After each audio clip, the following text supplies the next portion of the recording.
بسم اللہ الرحمن الرحیم اللہم صل علی روح محمد فی الارواح وعلی جسدہ فی الاجساد وعلی قبرہ فی القبور۔ السلام علیکم، امید کرتا ہوں آپ سب خیریت سے ہوں گے۔ قادری افزائف کی جانب سے ایک بار پھر آپ کی خدمت میں حاضر ہوں۔ آج کی اس مختصر سی ویڈیو میں انشاءاللہ العزیز آپ کو ایسا عمل بتاؤں گا جس کو کرنے سے آپ کو غیبی طریقے سے روزی حاصل ہوگی، جو کہ بہت ہی مجرب اور اللہ تعالیٰ کے ولیوں کا آزمایا ہوا ہے اور پھر یہ ہم تک پہنچا ہے۔ یہ عمل آپ کسی بھی دن کر سکتے ہیں، لیکن جیسا کہ ہم جانتے ہیں کہ رمضان المبارک کا پاک اور بابرکت مہینہ جاری ہے، تو اس کو سحری کرنے کے بعد فجر کی نماز کی سنتیں اور فرائض ادا کرنے کے اندر کر لیا جائے، یا پھر آپ فجر کی نماز ادا کر کے کر لیں تو بھی بہتر ہے۔ اور رمضان کے بعد اگر آپ کرنا چاہیں تو بھی آپ نے فجر کی نماز ادا کرنے کے بعد اس عمل کو کرنا ہے۔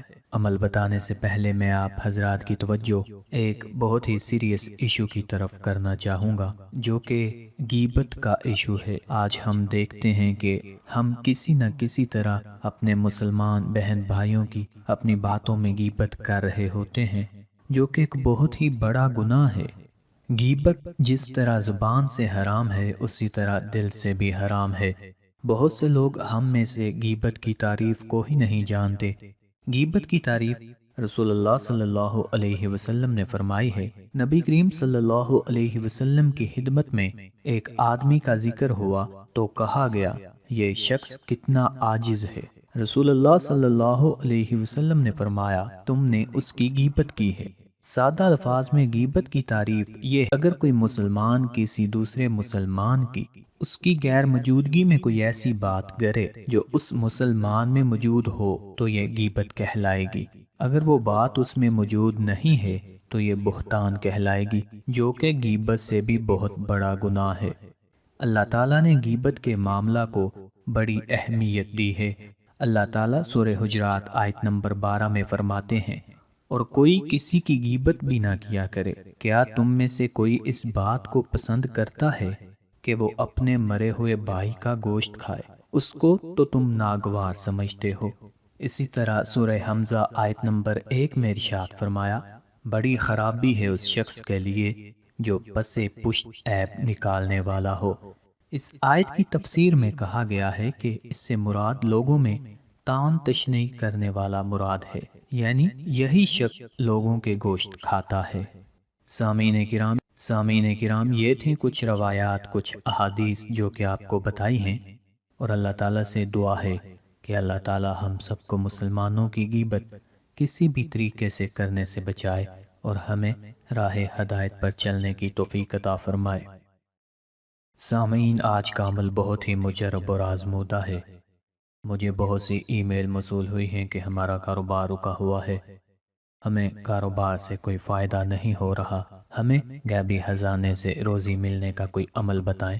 تو آج کا عمل بہت ہی مجرب اور اولیاء اللہ کا آزمایا ہوا ہے۔ اس عمل کے کرنے سے آپ کو 4 سے 6 دنوں میں ہی اس کے اثرات نظر آنے لگ جائیں گے۔ اللہ تعالیٰ کے پاس بے شمار خزانے ہیں اور اس کے خزانوں کی کوئی انتہا نہیں ہے۔ بس مانگنے والا ساحل صحیح نیت اور یقین کامل کے ساتھ مانگے تو اللہ تعالیٰ اپنے خزانہ غیب سے اس کی جھولیاں بھر دیتے ہیں۔ جو لوگ در در کی خاک چھانتے ہیں اور کچھ حاصل کرنے میں ناکام رہتے ہیں، وہ سب دروازوں کو چھوڑ کر اگر ایک رب العزت کا دروازہ پکڑ لیں تو انشاءاللہ العزیز یہ محتاجی ہمیشہ ہمیشہ کے لیے دور ہو جائے گی۔ یہ عمل آپ رمضان المبارک کے بابرکت مہینہ میں بھی کر سکتے ہیں اور رمضان المبارک کے بعد بھی کر سکتے ہیں۔ اگر رمضان المبارک میں یہ عمل کر رہے ہیں تو آپ نے سحری کر لینے کے بعد بہتر یہ ہے کہ فجر کی نماز ادا کر لیں۔ فجر کی نماز ادا کر لینے کے بعد آپ نے 21 بار درود ابراہیمی پڑھ لینا ہے۔ درود ابراہیمی کے علاوہ آپ کوئی اور بھی درود پڑھ سکتے ہیں۔ 21 بار درود ابراہیمی پڑھ لینے کے بعد آپ نے سورہ طلاق کی آیت نمبر 2 اور آیت نمبر 3 جو کہ سکرین پر آ رہی ہوگی، آپ نے 1000 مرتبہ پڑھنا ہے۔ اس کے بعد آپ نے پھر 21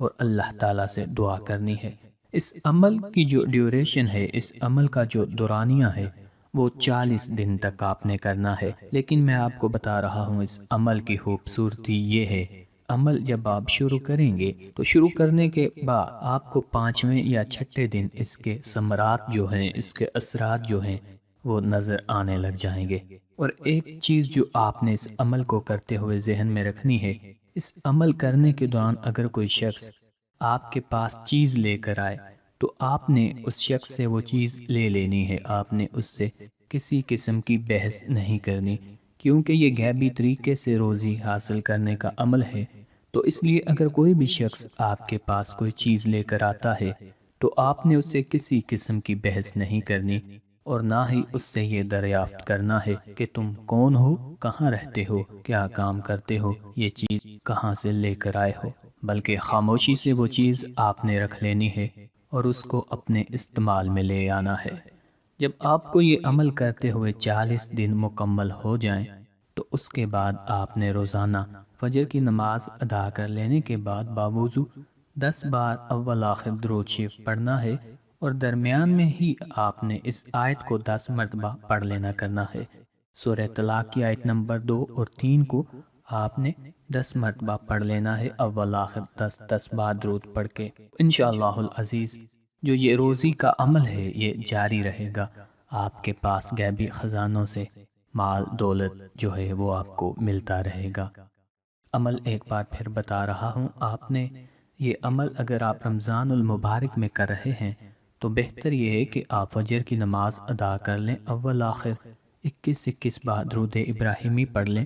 درود ابراہیمی نہیں پڑھ سکتے تو کوئی اور بھی درود پڑھ سکتے ہیں۔ اس کے بعد آپ نے 1000 مرتبہ سورہ طلاق کی آیت نمبر 2 اور 3 سکرین پر آ رہی ہوگی، اس کو پڑھ لینا ہے اور اللہ تعالیٰ سے دعا کرنی ہے۔ یہ عمل آپ رمضان المبارک کے مہینہ کے بعد بھی کر سکتے ہیں، اس میں ایسی کوئی بندش نہیں ہے۔ یہ عمل ویسے تو 40 دن کا ہے، جب آپ یہ عمل کریں گے تو اس عمل کے 3 یا 4 دن بعد انشاءاللہ العزیز آپ کو اثرات جو ہیں وہ نظر آنے لگ جائیں گے۔ اس عمل کے دوران اگر کوئی شخص آپ کے پاس کوئی چیز لے کر آتا ہے تو آپ نے اس شخص سے چیز لے لینی ہے، اس سے کسی قسم کی بحث نہیں کرنی، اس سے کسی بھی قسم کی انفارمیشن جو ہے آپ نے دریافت نہیں کرنی کہ تم کون ہو، کہاں رہتے ہو، کیا کام کرتے ہو، اور یہ چیز کہاں سے لے کر آئے ہو۔ یہ عمل اصل میں غیبی طریقے سے روزی حاصل کرنے کا ہے، تو اس لیے اگر کوئی بھی شخص آپ کے پاس چیز لے کر آتا آپ نے اس سے کسی قسم کی بحث کیے بغیر اس چیز کو لے لینا ہے اور اپنے زیر استعمال کرنا ہے۔ آخر میں میری آپ تمام حضرات سے گزارش ہے کہ ہمارے وظائف کو اپنے دوستوں، اپنے رشتہ داروں کے ساتھ بھی شیئر کریں تاکہ زیادہ سے زیادہ لوگ ان سے استفادہ حاصل کر سکیں، اور اگر آپ نئے یوزر ہیں تو ہمارے چینل کو سبسکرائب کر لیں تاکہ ہر نئی ویڈیو آپ کو سب سے پہلے ملتی رہے۔ اللہ تعالی ہم سب